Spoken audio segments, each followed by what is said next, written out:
Hello everyone, sigi video sida water gi benefits kai lege se khar khangmina se miyoi ba magi hakchang da ising gi percentage se 60 to 70% di water ni ko adune water se tuki matik change ba miyoi ba mada miyoi ba mana cha da thakta bida leibadi 8 to 21 days fa wa hingba ngame adubu ising yaudra di numit humni phana hingba ngamde ba aduki matik value le habni ko miyoi ba magi hakchang da ising se nong mada miyoi ba mana thakada ba ising gi chang se nupi gi oina di 2.7 liter aduga nupa gi 3.7 liter nena hari adubu miyoi ba amaga isingi changse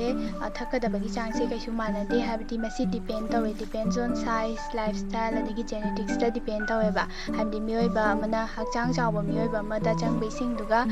masa pikpa amaga manade duga lifestyle manadabagi su isingi chang kaisu manade habdi sanaba gumba chatkanba adigi nungsada laiganba miga yumda laiba miga isingi chang mangonda changgadaba changdo kaisu manade ba ko adubu miyoi ba amana normally thakadaba ising gi changdi 8 glass per day ne na hainai habdi 8 glass per day haise 2 liter fawbagi changni ko 2 liter fawbadi nongmada miyoi ba mana compulsory thakadabane na hainai ba aduna sumaina kaigumba khona 8 glass per day sumai khak thak tar so khogi hakchang de am kana halli habdi khogi energy am hengat halli adigi wakhal khanda hanba adigi focus level yam hengat halli adigi concentrate tawbangam halli adigi more alert oi halli ko khogi brain gumba da so adigi khogi hakchang da phataba yawa toxins kai do akogi hakchang dagi urination gi adagi akogi humang gi through dagi thokhangraga akogi hakchang se clear tawhalle ba ko kidney da nung leiba adagi UTI saibadi urinary tract da infection leiba sing do adugumasu handa halle ba phalle ba sina ko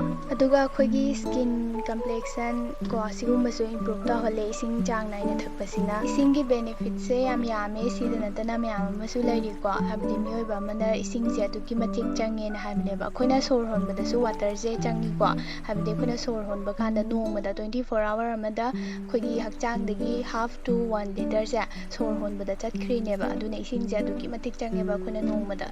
aduga miyoi ba mana ising thakpa kanda yamna ingbe ising thakpa su kana de aduga yamna sabe ising thakpa su kana de akhwai digi kana ba changdi lumbu lumbu sabe ising thakpa sina khwai digi kana kai gino da miyoi bagi body da digestive system da lumbu lumbu sabe ising sina yamna help tawe